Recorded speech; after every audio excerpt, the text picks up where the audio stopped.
Quel est votre domaine d'activité, votre poste et vos missions? Alors, je m'appelle Fabrice Mignou, je travaille à Paris-Ouest La Défense, je suis détaché à la ville de Suresnes, service transition écologique. Je suis agent réglementaire et guide composteur. Mes missions, je m'occupe de toute la partie compostage au sein de la ville et je fais des enquêtes de terrain, je fais après les initiations sur la partie compostage de sensibilisation, initiation, distribution. Comment avez-vous connu notre organisme de formation, Organéo?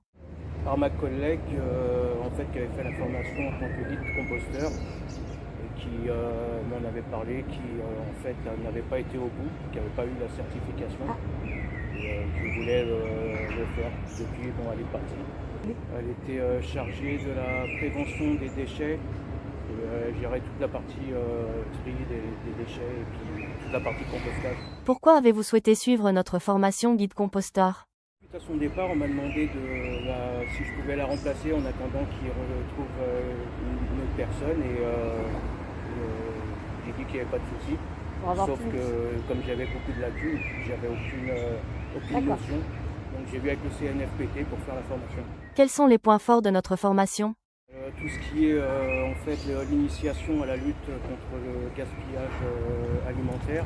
Ouais. Et tout ce qui a été des initiations sur la mise en œuvre de toute la partie compostage, compostage. Ça m'a permis de prendre confiance en moi et puis d'avoir plus de connaissances. Confiance en vous dans le discours. Tout à fait, voilà, c'est ce qui me manquait.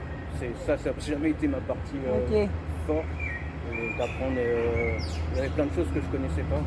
Sur les lois, je ne savais pas ce que c'était que l'ADEME, la loi Garot.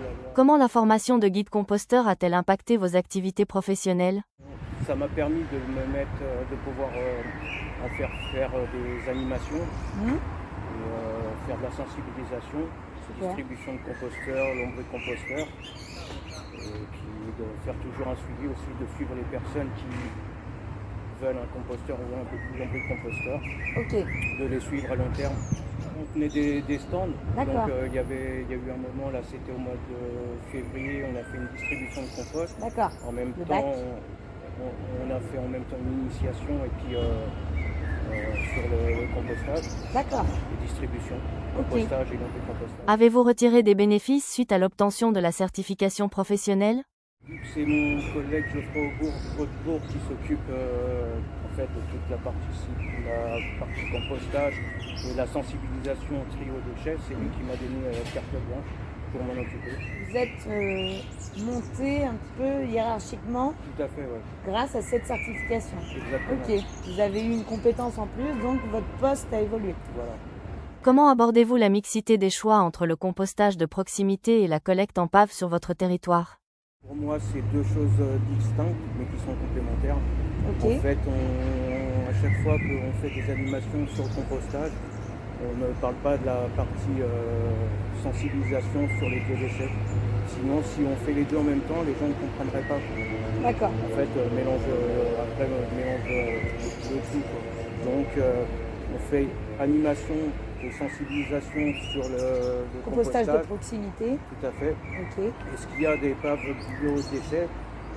J'ai mon collègue Geoffrey, lui, qui fait des sensibilisations, qui tient un stand sur les marchés où il distribue des sacs PAF, des pioceaux, et leur explique exactement pourquoi aussi c'est important. À qui s'adresse la collecte en pave sur votre territoire?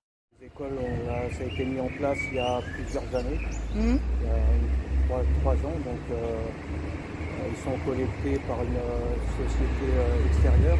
Et puis, voilà, les sociétés aussi. Avez-vous envie de suivre d'autres formations chez Organéo? Je vais voir pour faire la formation de maître composteur. Voilà, pour continuer à évoluer.